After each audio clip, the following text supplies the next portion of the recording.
Okay, sweet. Well, he's already itemized against him. You send your mid laner, already itemized against him. Your support, same story, right? You're not exactly going to send the Caitlyn up to try to gank this message. And quick, doesn't work like that. To gank. Not usually the plan of action here as we're into bans for game number 2. Counter Logic Gaming going to be taking Malzahar and Rengar off the board, while FlyQuest will remove Shen, Aurelion Sol, and Caitlyn. So they go with the Who He special and then make sure that Darshan is not going to be playing that Shen again. They keep the Caitlyn off the table as well.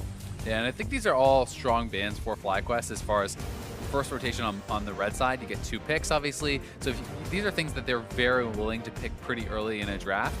Lulu likely going to be the first pick for FlyQuest. Otherwise, they're gifting that over to CLG. We know they'll take it first round. Yeah, Lulu has been so hotly contested in very recent times. Just become one of the top picks out there by any sort of measure. All sorts of teams picking her up first and foremost. FlyQuest with 5 seconds left to think about it. And there's your lock-in. Yeah, they're just going to be thinking forward in the draft. You know, what will we do based on the next picks that could be coming through? You always want to use that time to think it out. But Lulu just has such a ridiculous amount of utility. That is what is so powerful about her to me. You have the speed ups as well as the attack speed increase. Plus, you know, against assassins and people who really are reliant on getting off these fast combos, you can just polymorph them. You take that out. She has slow, she has shield, she has everything. CLG going to go ahead and respond to that by grabbing the Vladimir as the first pick. We've seen this pick do pretty well. We've seen this pick do pretty poorly recently. Just kind of depends on everything else, all the situations surrounding it.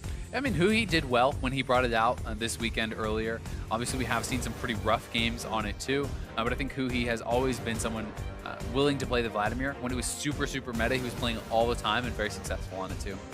Ooh, Thresh. All right, we got Thresh. Afromoo going to be going fishing for picks this game. Yeah, I mean, that's one thing about the Lulu. If there is something to knock, it's generally the laning phase of Lulu is considered a bit weaker, and you're certainly very vulnerable to those all-ins.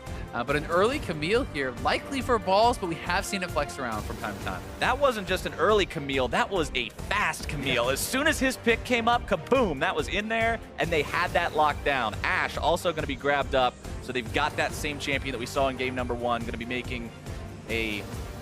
reprising the role, I should say. I mean, it's decision time. Do you match 80 carries or do you match the top laner, right? If you pick Ezreal here, that's great. You have a strong lane, but then very likely Darshan will be targeted in the picks and bans in round 2. And Stixay is somebody that's always in the conversation when we're talking about top 80 carries in North American LCS. And on a champion like Ezreal, a champion that has an incredible amount of outplay potential, that means I think we should hopefully be in for a pretty good show this time around, Azale. I don't know if it'll be as good as game number 1. Yeah, but it's hard to say. But I mean, Camille is one of the champions that has enough mobility to actually keep up with the Ezreal, right? You have such ridiculous engage range. You can't actually arcane shift out of the ultimatum, out of the ultimate. So there is certainly the lockdown to kind of counter that a little bit. Camille's got enough mobility to deal with a lot of things in the game. I know you are super triggered by this champion. Camille's got enough mobility to outpace Usain Bolt. Let's be real with ourselves right now. Elise banned away in phase 2, keeping that one away from Moon. We saw how well Xmithie played it in game number 1. They're not going to give Moon the opportunity to try to match that. Olaf banned away by FlyQuest. Both teams with junglers left to pick in this second phase means plenty of jungle targeting may be our reality. Yeah, it certainly could be. At the same time, you have to think, what do you get the most out of taking away from these players? And when someone has a big champion pool, sometimes throwing all the bans doesn't really make sense. But throwing one of what you consider to be their strongest or what you consider to be a counter to what you want to pick, those types of things can be very good. Well, no Orianna this game either. 10 seconds left for FlyQuest to decide the last banned champion for game number 2. I mean, Hai has had a great Orianna this year. Yeah. Some of his best moments have been on the champion. That champion, and then the other one that comes to mind was Corki at the beginning of the split, back when Corki mid was a really big pick. Hai was one of the ones just making those great plays on it. Before everybody else did it, before it was cool, Hai was in there. He's the hipster Corki. But now Corki's not really a factor anymore. Lee Sin banned away by FlyQuest. The CLG thinking about what is going to be this 4th pick. I mean, 5 jungle bans between the 2 teams there. So definitely some heavy targeting, but Gragas still up. So CLG can easily grab that over for themselves. That can go top or jungle because both of those are still available. And I like that for CLG because it gives them so much flexibility. It really tells FlyQuest nothing going into their last round of picks. So CLG can say, hey, okay, this is going to go there, that's going to go there. We want to switch or not. those information mind games can really go a long way when you're trying to imagine exactly what last 2 picks you need to make this comp work for FlyQuest. Because this isn't a game you can drop. You drop this game, the series is over, you go to 1-8 in the past 9 matches. That's not a preferable solution to the problem that is this series, as Alltech will pick up the Syndra for high. 1 left to go for FlyQuest. 1 final piece of this puzzle to set into place, and Moon is going to be breaking out his trademark. Yeah, the Eve, he's had some really good games on it. Definitely a very snowbally champion. You have to play the game differently when an Eve is around, because the regular vision wards do not actually spot them. You have to have those pink wards down to be able to track him. You have to get deep wards into the opponent's jungle to be able to see when he's on your side of the map. Poppy being hovered now by CLG. We've kind of seen her fall away a little bit, seen other tanks instead, Maokai's and Nautiluses, but the thing is about Poppy, she can deal with Camille.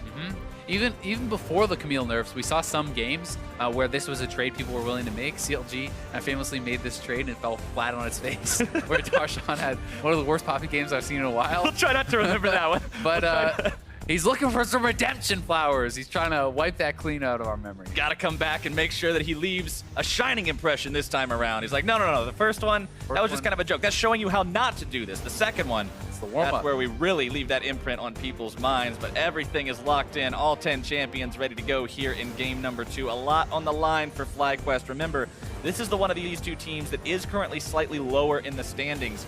And we mention it almost every time we're going on air these days because it is such a huge issue. Just this massive melee in the middle of the pack with so many teams still vying for those playoff spots. Yeah, I mean, we only have a couple of games left in this regular season for all these teams. And you know, below P1, it's pretty much anyone's game for the playoffs. Yeah. You have Dig, Immortals, even teams like Echo Fox, you have FlyQuest, you have CLG. There's so many teams competing for those last couple spots.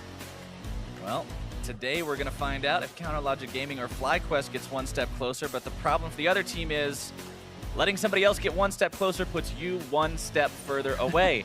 And after this week, there's only a couple steps left to take, Azale. We're at the end of the course. The finish line is right in front of us. Yeah, you don't want to finish last. Definitely not. That's when you get the participation ribbon. You don't really want it. Man, that's the feels bad trophy. Who even wants the participation ribbon. Might as well just read, you tried. Nobody wants one of those. Game number 2, though, launch and end to Summoner's Rift. Everybody just chomping at the bit to get out of the gate. We'll have to see if this Camille pick works out for FlyQuest or if the shutdown potential in the Poppy is going to be realized this time around for Darshan and CLG. Darshan's definitely got his work cut out for him if he wants to have a game as impressive as game number 1. Yeah, he's running it back with the triple rejuve bead start. Gives you so much sustain in lane, but FlyQuest looking to set up a little bit of an invade here, get down some vision, try to stop Smithy from being able to take those wraiths so easily. Moon getting close. Remember, Evelyn has the yellow exclamation point above her head. It means, okay, somebody might be seeing you soon. Red exclamation point above her head. You're seen. You're discovered. Bad news. Phase 2. Red alert. Red alert. Moon not going to be spotted out, though. Going back towards the bottom side of the map, 1 ward was placed in that tri-brush by FlyQuest, so they're going to see Stixay and Aframu kind of hanging around there.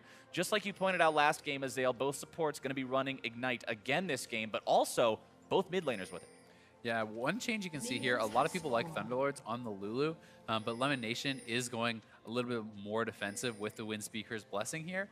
And that sometimes can be a nod, things like this, to how much kill potential there is in the other bot lane, right? You don't always want to be up there trying to get that 3rd hit, because if you get hooked, you're going to lose that trade pretty hard. You get hooked, you get flayed, you're not probably dead. Yeah, you're going to be having a really bad trading experience. FlyQuest coming in, though, they're trying to pull off the same play that he did last time, steal away some of the Raptors. You just need 1. You got 1. That's all you got to do. Walk yourself away. That kind of ruins the whole goal of starting with the Raptor camp, so it'll at least slow its Smithy down a little bit. Certainly can.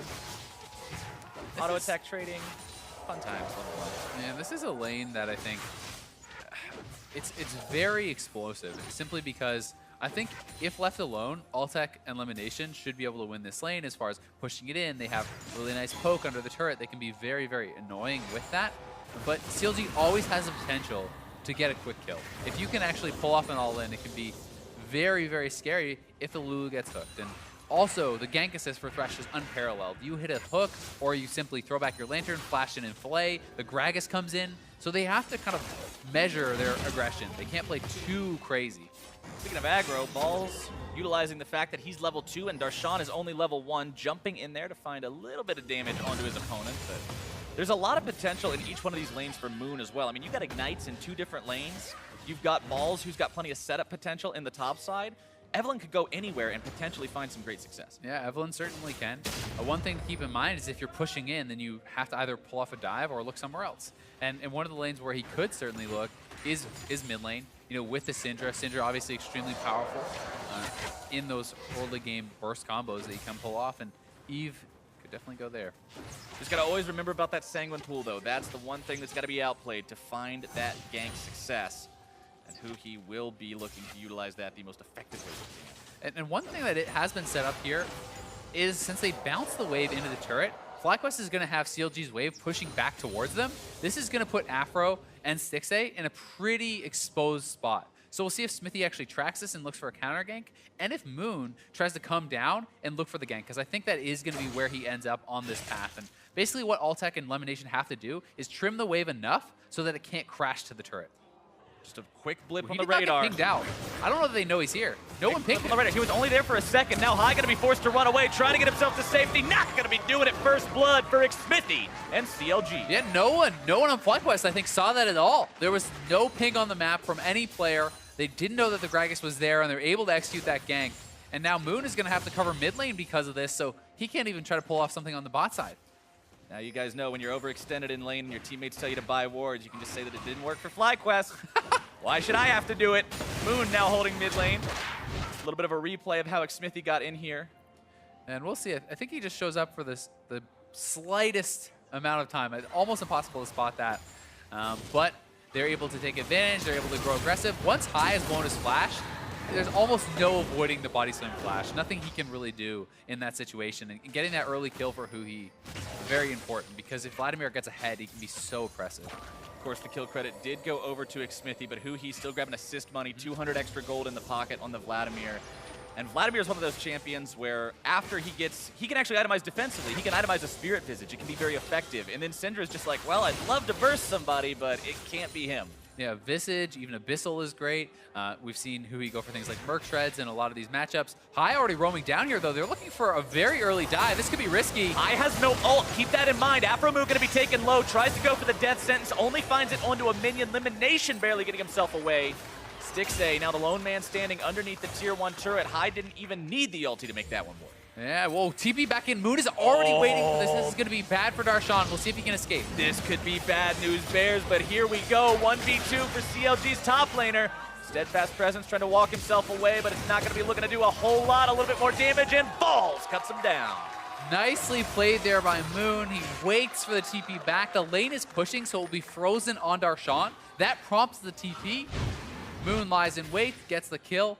But here's the dive again on the bot side, and like Afro said, whether High is behind or not, he's always looking for kills. And this hook, hitting that minion, so key. That could have been the trade kill on Elimination.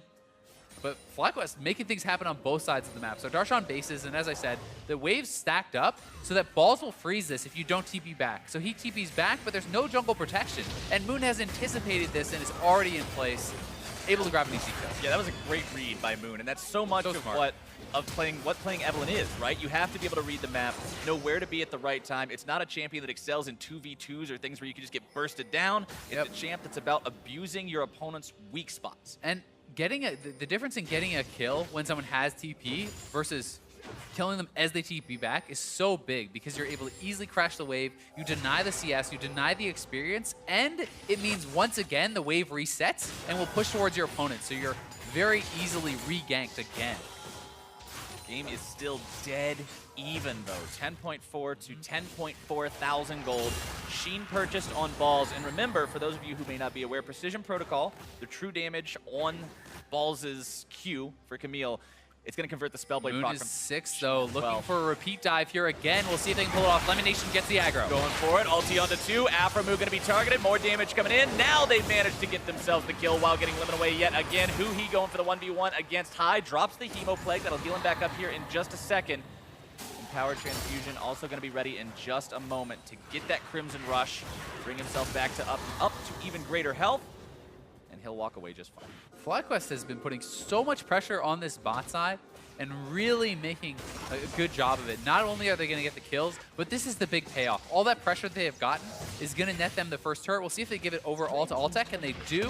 So now that Ashe going to be funneled so much gold here. So important to get him as ahead as you can, as fast as you can.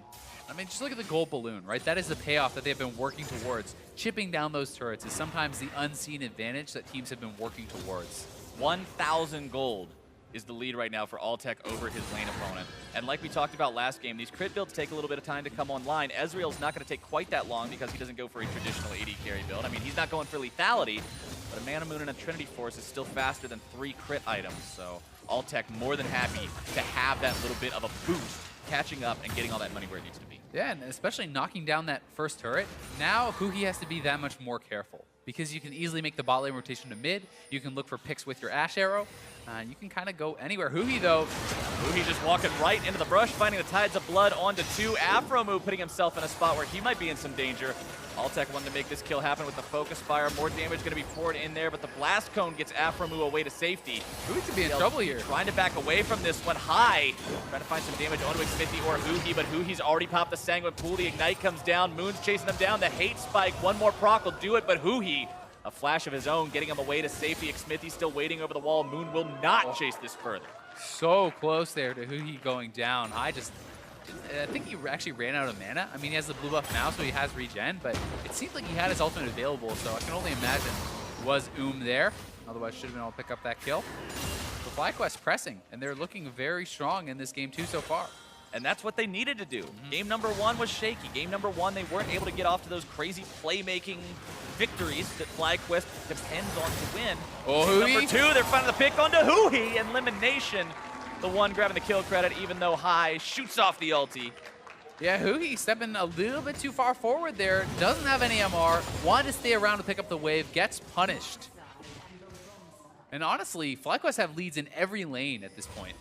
It's going to be down to CLG's team play. Yeah, FlyQuest is making this game their own here in game number 2. They want to take this to a third one, bring this series full circle, make it all happen. Infernal Drake the first one, so that's going to be highly valuable, and there's Huhi gets caught. And Huhi kind of got baited by that empowered Q. He thought if he could get that off, he would survive and be able to stay around and pick up the rest of the farm, but instead, nice stun comes out from High, anticipating that. It's a good Drake pickup for CLG. That's something that'll help staunch this bleeding a little bit because FlyQuest is 3,000 gold ahead at 10 minutes. One thing, though, to kind of measure your expectations with this Infernal is that really, when you look across the board, who's building AD and AP? It's not really your jungler heavily. It's not your top laner. So it's pretty much just Huhi and Stixxay. And honestly, Stixxay is not really building much of anything. He's got a tier and a sheen. And I mean, if you look at Ezreal's build path, he builds like more attack speed. There's obviously a lot of attack speed in the Blade of Rune King, in the Triforce, and all these sorts of things. So you don't always have massive amounts of AD, so you don't always get as much out of the Infernal as you want with a comp like this. Right, also considering that you've got more of a tanky, bruisery style jungler as opposed to a damage-heavy one like what you're looking at on the side of FlyQuest. Yeah. Not a lot of payoff there either. Yep, certainly so, but that's the trade. That is why you pick Poppy into Camille. And you can knock him up, stun him into the wall if he tries to jump onto you. But High, roaming up, Darshan doesn't have any MR. High finds him, but a good flash away by Darshan barely gets him out of the range of the stun. So High's rotation blows that summoner spell, but will not be able to find anything additional. But High has been everywhere. He roams down level 5, gets killed bot, roaming up top, forcing a flash. He's up in CS despite getting ganked and first blooded. High has been having a very solid game. And this kind of goes back to what we heard High talk about right before the game. We don't care about winning this because of the standings. That's not really even our concern. We want to win this so we can get our heads back in the right place for this final week and be in a good spot trying to head into playoffs. Obviously, they aren't too shaken from the game number 1 results. This is right where FlyQuest need to be here for game number 2. Sitting still 3,000 gold in the lead, still rotating everybody around the map, making plays, trying to build this fast. I think they saw Moon there. He wasn't actually in stealth as he walked over that ward. But CLG doesn't really have the pieces in place to hold on to this turret, so it's going to be even more gold going FlyQuest's way. Darshan's going to try to disengage these guys from the turret in time. It's too late. But they don't have to clear. They can't get rid of it. Darshan now going to be stunned up. Falls right into the fight, trying to find the damage. Going to be chain CC'd though, slammed up into the wall. Darshan looking to make the moves. Problem is, no mana, no chance. They grab yet another kill for FlyQuest. I mean, they start to back off. By the time they're making the defense on the turret, it's already dead. And then how do you win that 2v3 in the situation they're in? So, honestly, overestimating their strength from CLG. They give up not only the turret, but they give up a kill on top of it. And FlyQuest is really in such a good spot now. I think that CLG has kind of thrown a couple easy ones over their way. CLG just not looking like the same team that we saw in game number 1. We applauded them for teamwork. We applauded them for coordination. In this game, they just always seem to be a couple of steps behind. They certainly have, but there are ones with very strong team fighting, obviously. They do have that still in their back pocket, and the game is not out of reach by any means. The one dragon going their way is something to work off of, but FlyQuest definitely in the enviable position.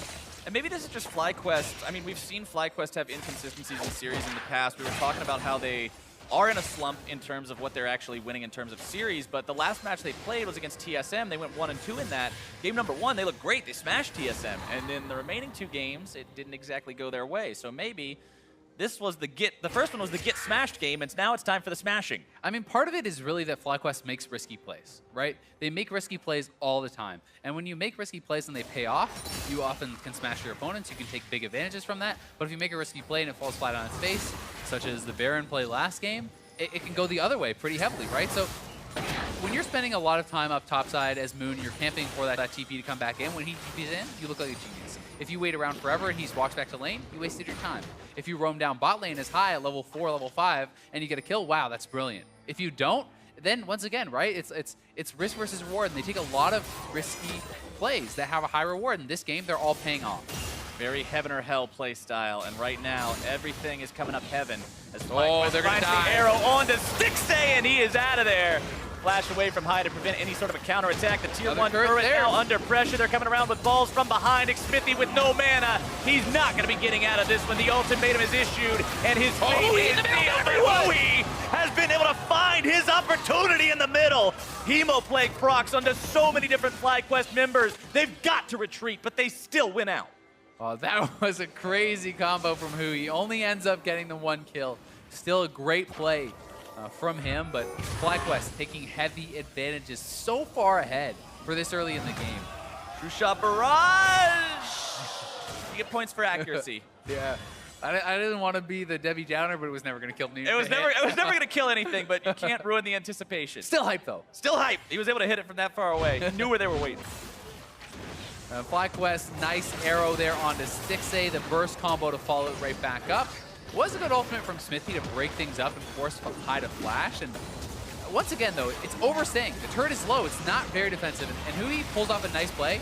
The E flash, ult on everyone. Proto Belt comes in.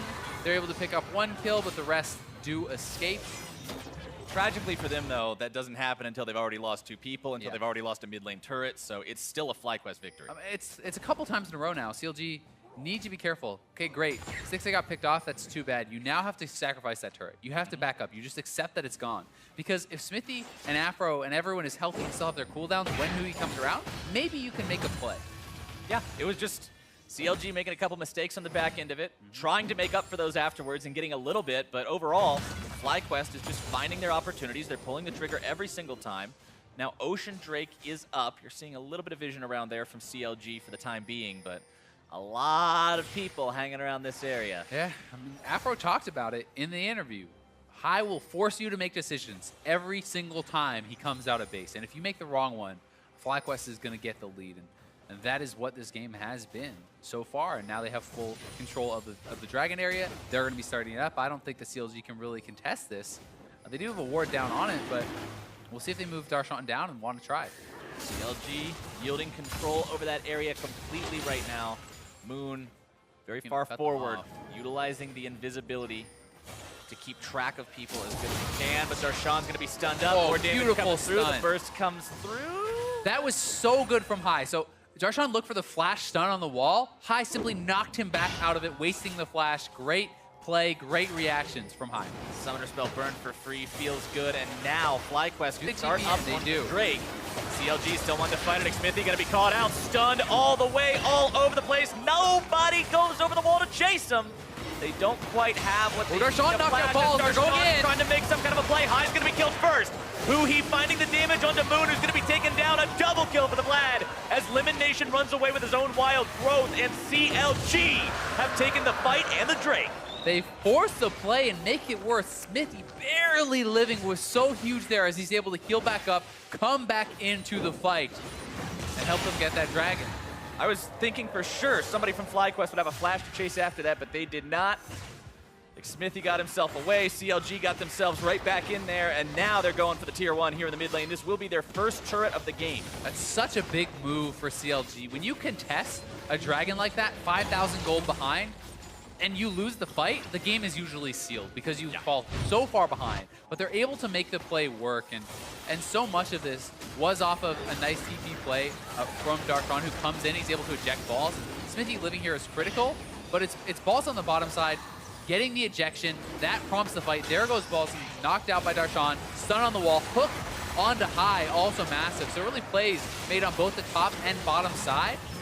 And the playmaking ability is something that is not really counted in the gold. You know, you hit a hook, you take that player out. You hit a stun on Poppy, you can take that player out, and that's what was seen here.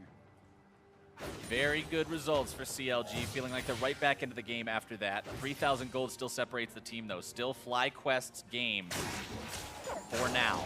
But you've got to be rattled a little bit about that one, thinking about those decisions you're going to be making here in the future. High's shot calling, those do or die, we're going to have a really good or really bad result. That one was really bad.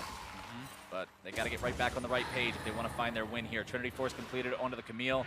I mentioned very briefly earlier that means a lot of that Q damage is going to be converted into true damage, which is very scary even for Darshan. Remember, Poppy's tankiness, a lot of that comes from the extra armor and MR on Steadfast Presence. Let's see what Balls can do here.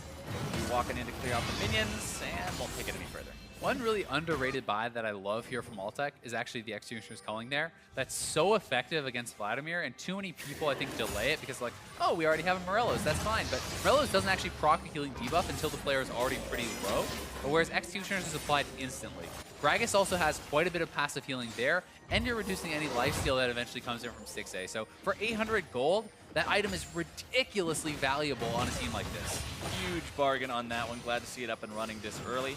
Should be very effective at shutting down some of that healing, baiting Huhi into a spot where he might think he's got more survivability than he does. Yeah, I mean, when you get a massive Hemoplague and you get damage out on everyone, the heal that can come back to Vladimir can be ridiculously big. You can be cutting, 500 plus off a heal like that. High scoops away the blue buff. You're not getting this today. Throws it over the river.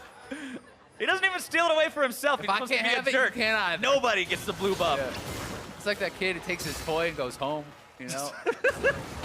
This is my ball. Nobody else gets to play. Yeah. Pop your own basketball despite them. That's the way to do it. That's how you know you're the coolest kid in school. That's definitely the metric by which that's how we measure it. measure coolness.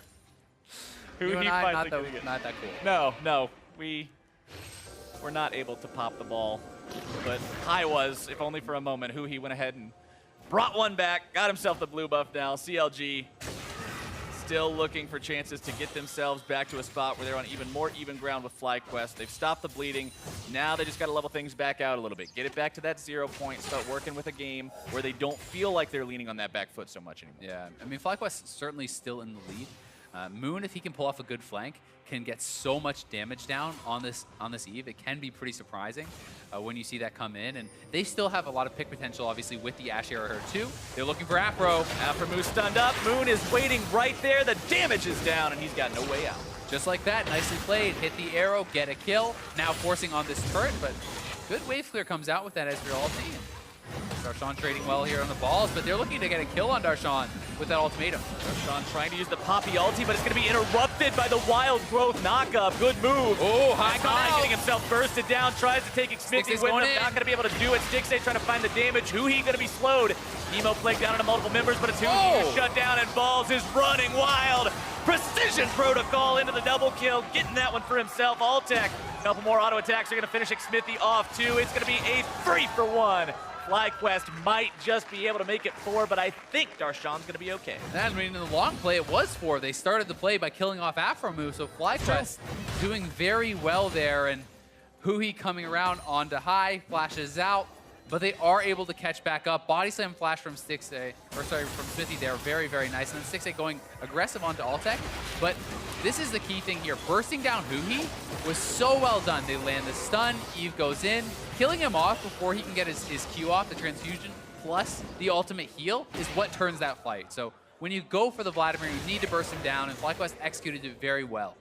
FlyQuest showing that, hey, we might have made a mistake, but we are not going to be falling into that kind of a pattern where we start slipping further and further and further, getting themselves right back into that lead they were at earlier, 5,000 gold with 45 seconds till an Infernal Drake spawns. Now they're the ones who've got the momentum this game. Now they're the ones who are feeling confident again. And it's all thanks to what you were talking about, Moon in that position with so much damage on this Eve pick. This is one of the specialties of FlyQuest. This is one of those unusual picks that can result in unusual consequences. I mean, Eve, you have to play around it in a very specific way, because if Eve engages straight into you, it's often very unsuccessful. But if Eve gets behind your team, sets up the proper flank, and can get onto someone like Stixay, it can be disastrous. You can take someone out extremely quick. And just like the decision-making from FlyQuest, the champion of Eve in general, high risk, high reward. Certainly is.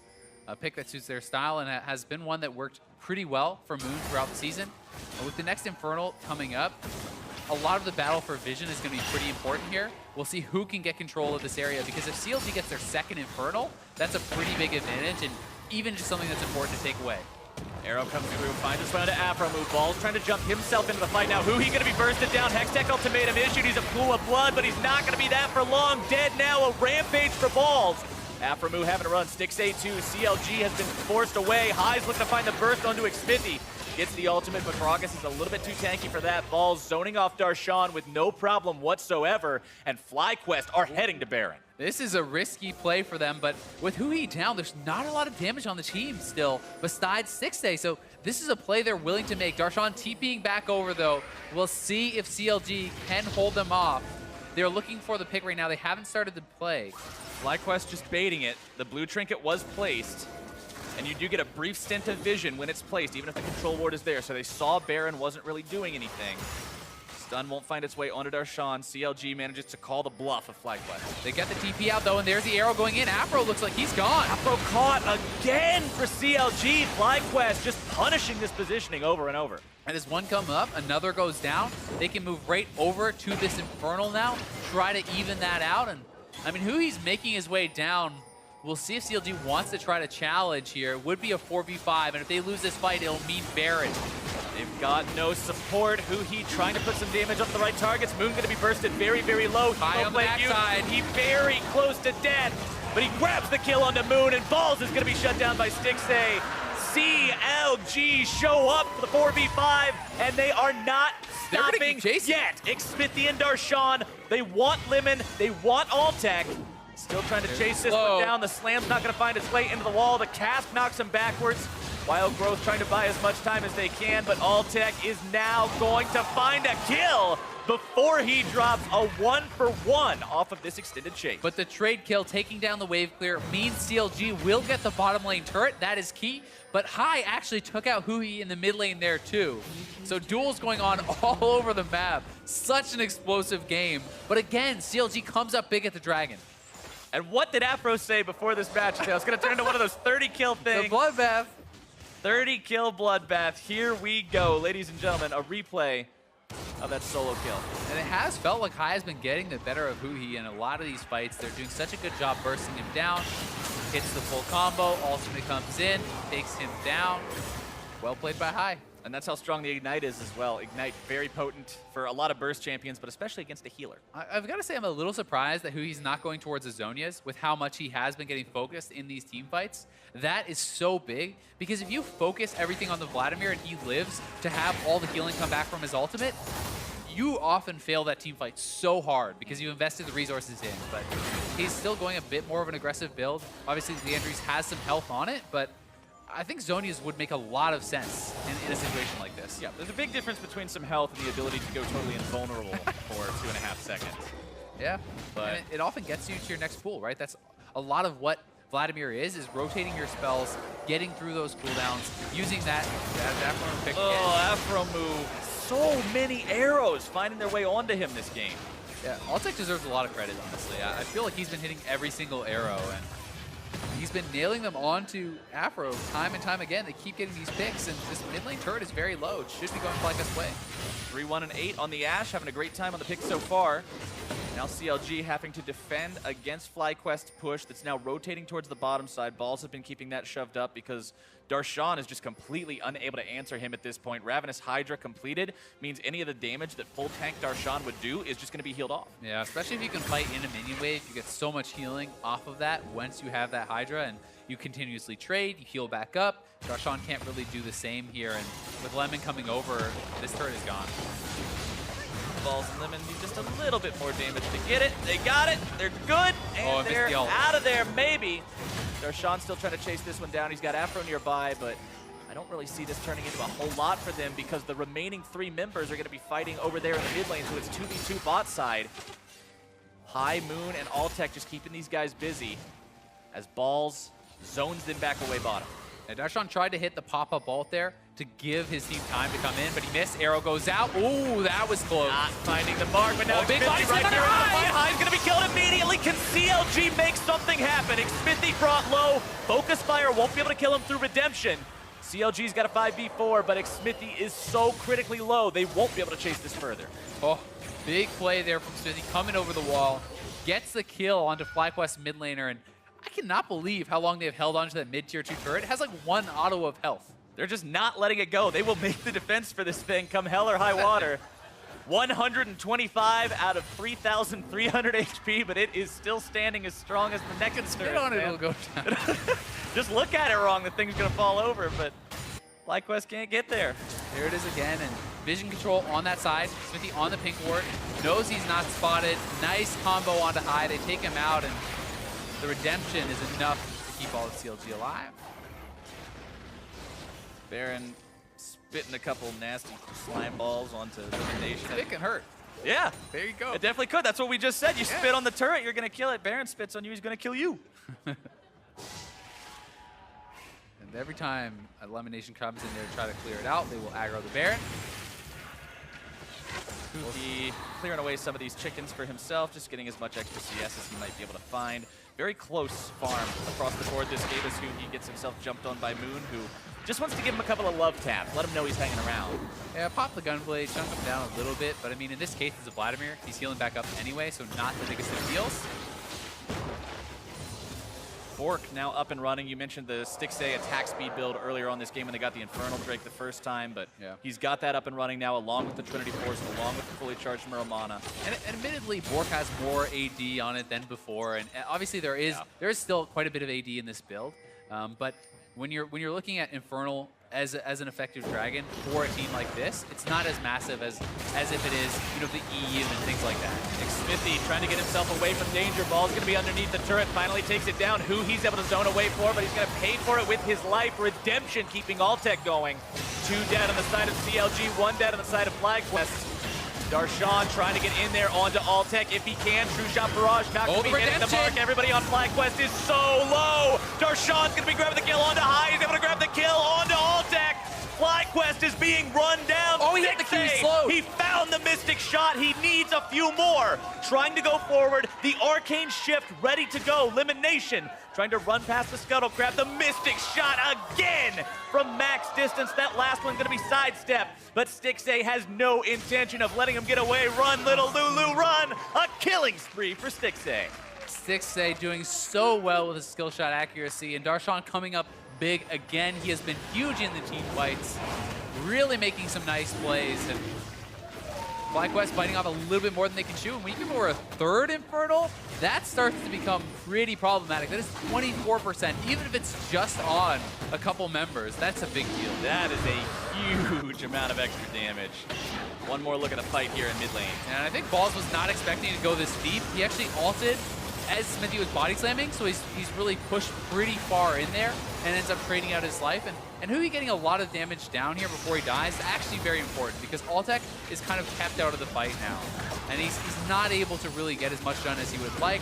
Darshan, beautiful ultimate knocking up 2, allows them to chase in, and he knows he's going to trade out his life, but he has the GA, so it's very worthwhile, especially with another big dragon coming up.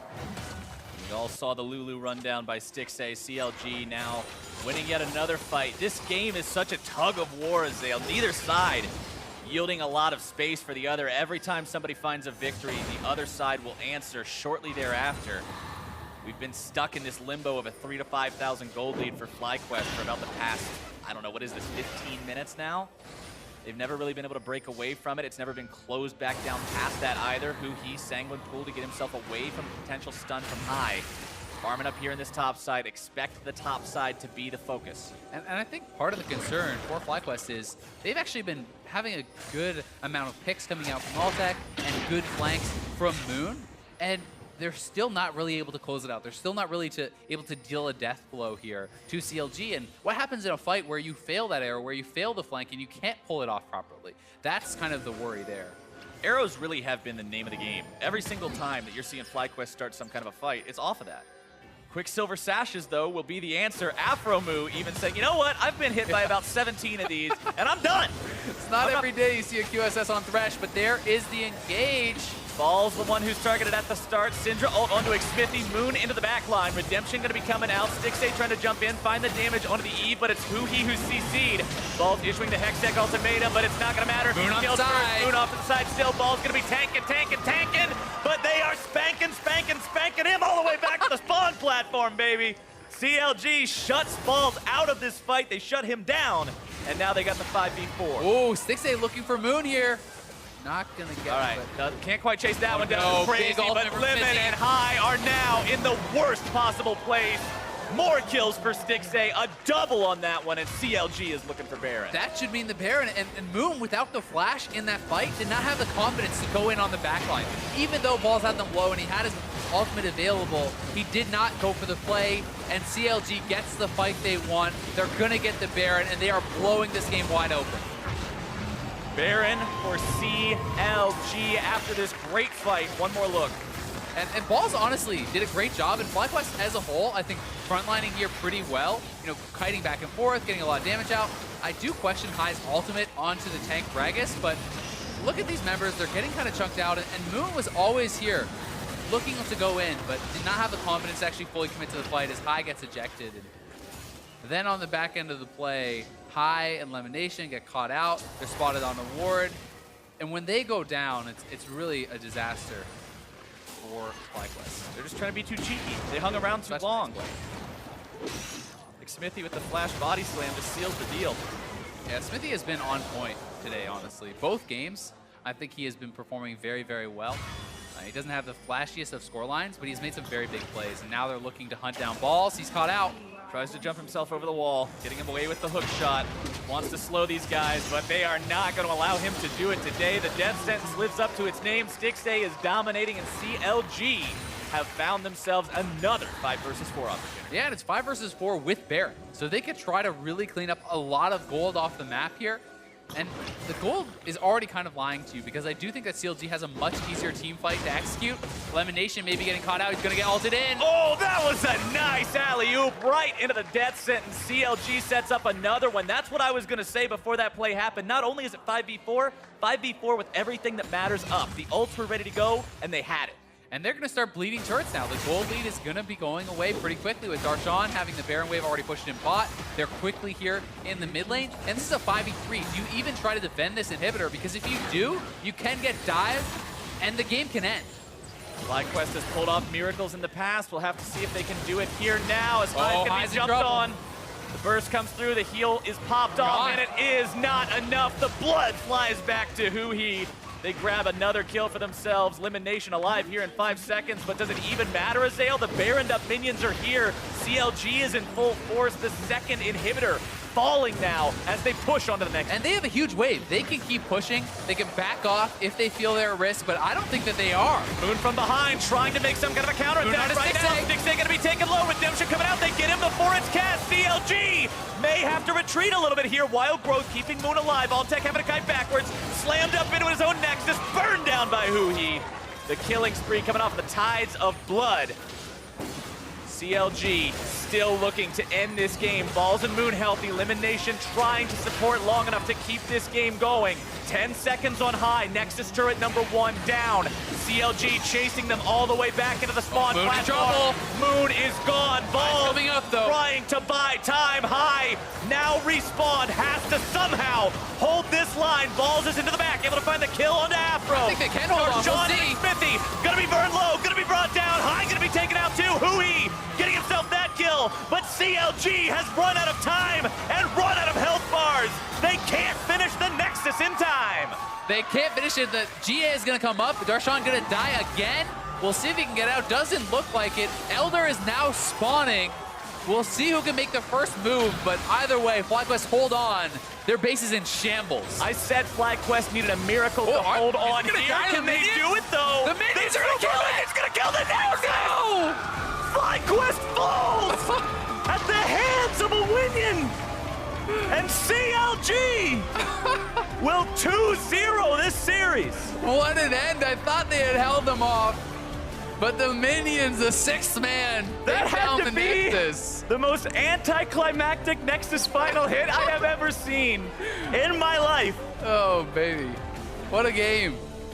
What a game indeed. CLG will lock this one away 2-0. I can hardly believe it. I thought for sure they held on to it. I thought they made that final defense, but Afromu, the master strategist, was like, you know what? We had that minion in there. That was the whole point. Get him on the Nexus. The numbers he knew all along. It was all right there, and planned or not, CLG end that second game just shy of 38 minutes. Yeah, CLG showing a good series for themselves. Being able to come back from a very strong early game that FlyQuest put up today. I think that they really did perform well in the early stages, but CLG very resilient, able to find fights when it mattered, and able to take down FlyQuest 2-0. And CLG has just been looking so much better in these last few weeks. And that's huge going into playoffs, because we looked at it from High's point of view. We looked at it from FlyQuest's point of view, a team that's been having a rough past few weeks, wanting to find themselves a win before the last regular week of play, before playoffs would come around. But for a team like CLG, who's had a little bit of randomness to their performances, who have had some good weeks and had some bad weeks, going into the very end of the split on a high note could be massive. I mean, these are two teams on the complete opposite ends of the spectrum right now. FlyQuest going to be 1-8 in their last 9, whereas CLG are 7-2 in their last 9. I mean, these teams, their fortunes have completely swapped. FlyQuest were smashing at the start of the year, and now they just can't seem to buy a win. And CLG, it was the opposite. Yeah, CLG had a rough start to the year, and that really wasn't what a lot of people were expecting, considering this was the roster that stuck together. Yeah, everyone else swapped. You think, of course, CLG is going to do well at the same start. 5 guys. Of course, they're going to have the synergy, the unity, the teamwork. Everything's going to be there, and then it wasn't. But now, CLG has found their stride going into the end of this split. They really have, and I think that a strong CLG can be a threat to any team, and it's really interesting how the league has developed. When you look at the start of the year, you think, okay, Cloud9, by far the best team. Then TSM moving up to join them. Then it's, I think, P1 even kind of moving up there, and P1 has been performing so well that people are saying, hey, maybe P1's a threat to these teams. And now CLG, I mean, you have to give respect to the fact that they're 7-2 in their last 9. That's at least 4 legitimate teams that could be a threat to any of the top teams in this league. It feels like no one is safe anymore. And looking at that same point, saying if we're looking back at how things have evolved since the beginning of the league, remember that right up there with Cloud9 and TSM for a few weeks was FlyQuest. Yeah, they were, and their fortunes seemed to change after that FlyQuest C9 match so many weeks ago. You know, the first one's so hyped going into that. FlyQuest loses, but it's a close series, and ever since then, it's just been downhill. Well, for a first-hand account of things that happened today, let's go ahead and hear from Jat, whose side